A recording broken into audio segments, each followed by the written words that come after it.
Hello everyone, we're Team Rainvive.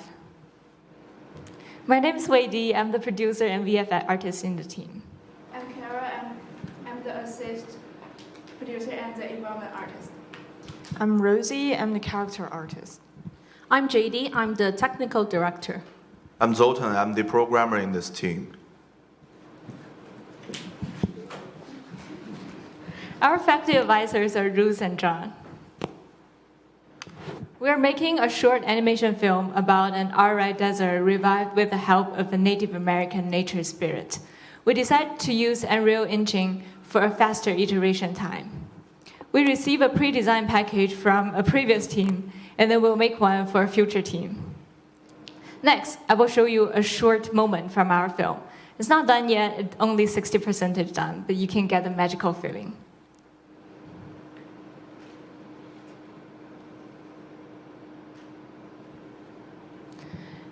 Our film is built upon the idea that in Native American cultures, everything goes through a cycle. For example, the season switching. To better present our core idea, we research on a lot of related topics. Next, Cara is going to talk you through our research process. Thanks, Wei Di. For research, we started from watching different films, and we also went to Carnegie Museum of Natural History's Native American section. We got many useful advices from quarters. Like at the beginning, our cartoon is too yellow and too red. To make it more dead, we decided to desaturate it. And also for our character, should we make it more life-looking or more spirit-looking? We decided to make it more life-looking. However, at the same time, we will add a magical show, give her a magical shows up to enhance her spirit feeling.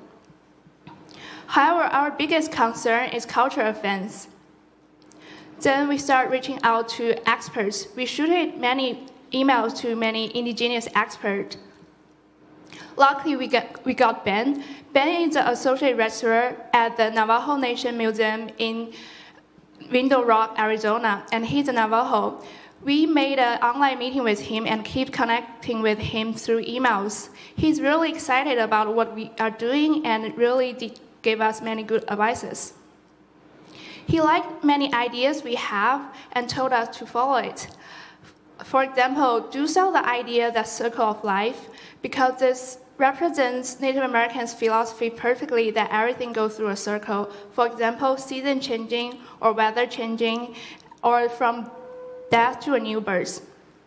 Also make our main character a girl, because there are male rain and female rain in Navajo culture, and female rain is always gentle, caring, and grows seeds into plants. This is exactly what we want to show in our animation. Also leave the time period blank. However, there are other things we need to iterate, like do not have the headdress or feather stick to our main character's head, because it's a stereotype of the Native American people, and also for the headdress, it always represents strong and bravery, and it always shows during war. It's not appropriate for us to have it, for our young girl to have it. And also, do not let our girl wearing loincloths. And the most important one is try to rephrase the word rain dance, because rain dance is quite a Hollywood stereotype for Native American people. Instead of dancing, it's more like a celebrating or like a blessing. Based on those research, we have a good reference for the art. Next, Rosie is going to talk about art. Thanks, Kara. Next, I will talk about our art design process. First of all, you can see we use a terrain party to generate the height map using the actual Arizona map. We provide different hue and saturation to the environment to give the audience different feelings. And in the end scene, we'll decorate the whole environment with desert bloom, and I will talk about that very soon. Next, I will show the land material. We made this using Substance Designer to mimic the desert ground. We have a lot of shots that shows everything back to life, and next I will show one of those shots.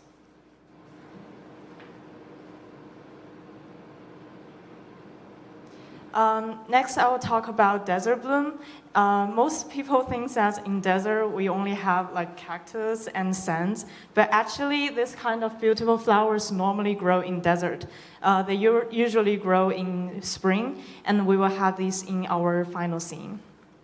Next, I would like to talk about our character design iterations. We built a strong connection with our culture expert, Ben. He provided us a lot of great advices, and according to those suggestions, we iterate our character design over and over again. You can see we even tag different label on our character design to make sure that even the smallest part stays true to the culture itself. Finally, I would love to show our character turntable. This is our latest character design. You can see her hair looks pretty good. This here credits to our technical artist, JD, and she will talk about our technology part. All right, thank you, Rosie. Next, I would like to introduce our technical challenges and our solutions to them. The first is the dynamic material in Unreal. We use it to realize some time-based visual effects like the wet material. But besides that, for more complex visual effects, we are using the Niagara particle systems in Unreal for like massive rains. And after rendering in Unreal, we're going to make some screen-based adjustments in Premiere.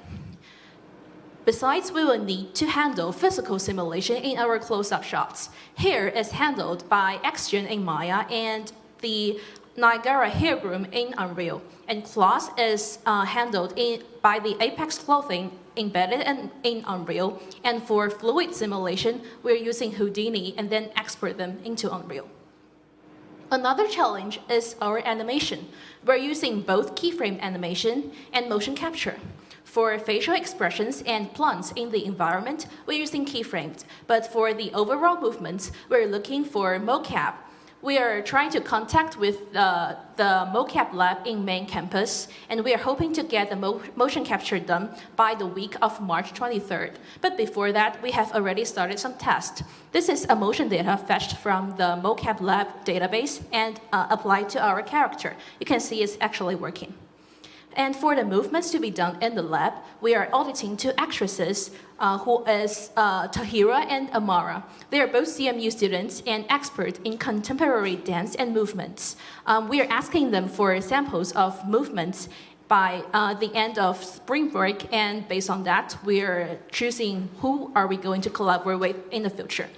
So you can see that we are handling a lot of challenges, and I would like to introduce Zoltan to talk about our overall pipeline and how we are combining things together. Thanks, JD. And next, I'm going to talk about our working pipeline. After we got the prepackaged and figure out the story, we modified the story a little bit, and we redrew a version of our storyboard. For example, the leaf transformed into a feather idea was original from us. Then we started to make our 2D animatic, 3D animatic, and we started to build our assets. Our assets are built from different softwares and platforms, which I will show in the next slide. And then we are using Unreal to assemble all the pieces together and to make sequences and finally to render the piece out. The main reason why we are doing this is because we want to iterate faster with Unreal. And here are all the platforms and softwares we are using for our assets. Next, I will talk about our 3D animatic. We're using a lot of traditional cinematography in our 3D animatic. We did some research and find a lot of references to visualize the feeling that we wanted to convey. None of us are experienced cameramen, so what we did was basically implementing something imperfect and finding some reference and doing some research, then iterating on it. And next, I would love to share our 3D animatic. But before I play it, I just want to clarify it's just 3D animatic, and we are still using a lot of placeholder in it, so it might look rough and unpolished. The first long side scroll shot builds up the dry, lifeless environment. And the little tree with the final leaf over there is our main character. The final leaf is about to die.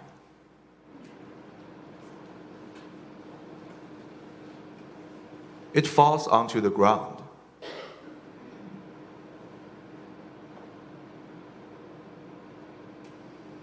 And then it's lifted up by the wind.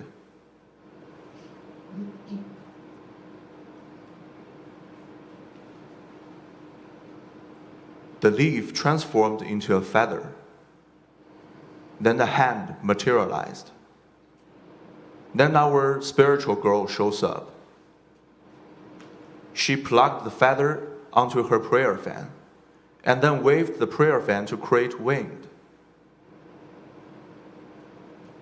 Here comes the first raindrop. As more and more rain droplets comes, the rain starts. And she is doing some kind of celebrate movement to celebrate the rain. And the rain is nourishing all the flowers and plants back to life. She lifted up her hand, and the clouds are gathering toward her hand.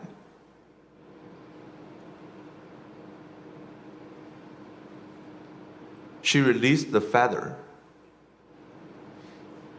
and the feather traveled all over the desert, bringing life to the whole desert.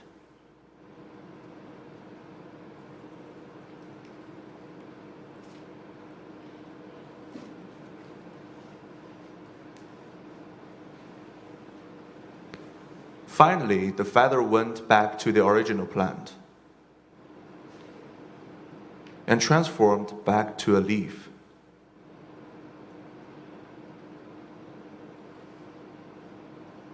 That's the end of our story.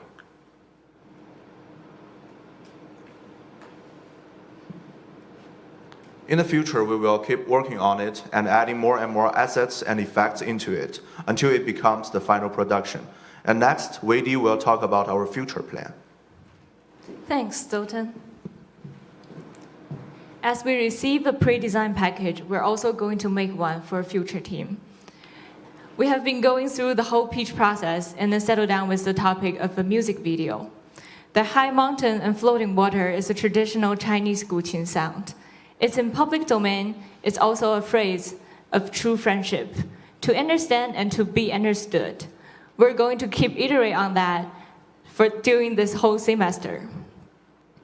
So overall, for our productions, we're trying to get a 60% full-length renders by the ETC playtest day, and then we'll get a 100% completion by the softs, and then we'll keep iterating on that until we get the final product. For the pre-productions, we'll start from finding references, and then we'll end up with a storyboard and animatics for a future team. Special thanks to a lot of people who help us shape our design and make us better. At the end, we're Rainvive. We're making a short animation film about an Arai desert revived with the help of a Native American nature spirit using Unreal Engine. We're open for questions. Yes.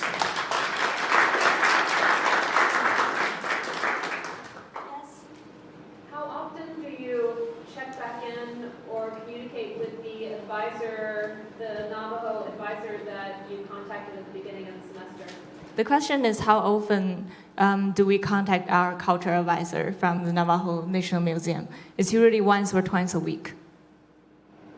We usually send him our design materials and then the update, the newer version of our 3D animatics. Yes? You mentioned that you got a pre-production package. And as I recall, the pre-production package was about a box traveling between the US and Japan. I'm sorry, can you repeat the last part? What I recall from the pre-production package was that it was about a box as a main character. So, yeah. I think I should rephrase that again, that the pre-design package is not for the next team, it's for a future team. And then our effective advisors will, whenever they got the team, they will decide which pre-design package is the best for the next team. Yeah.